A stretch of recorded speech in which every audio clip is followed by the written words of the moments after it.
Magandang hapon. Lumubog na rin ang araw, guys.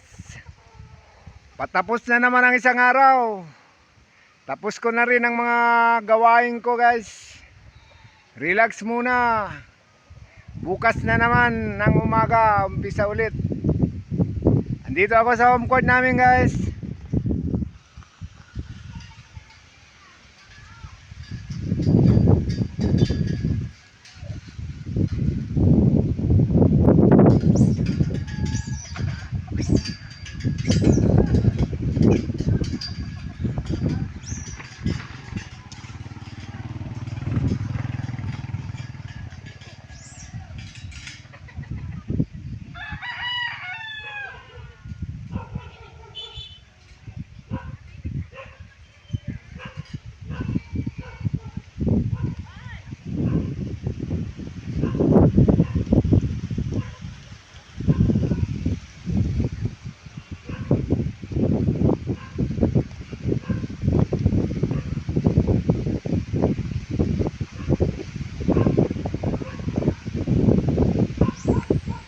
Hanggang dito na lang, guys. Thank you for viewing, guys.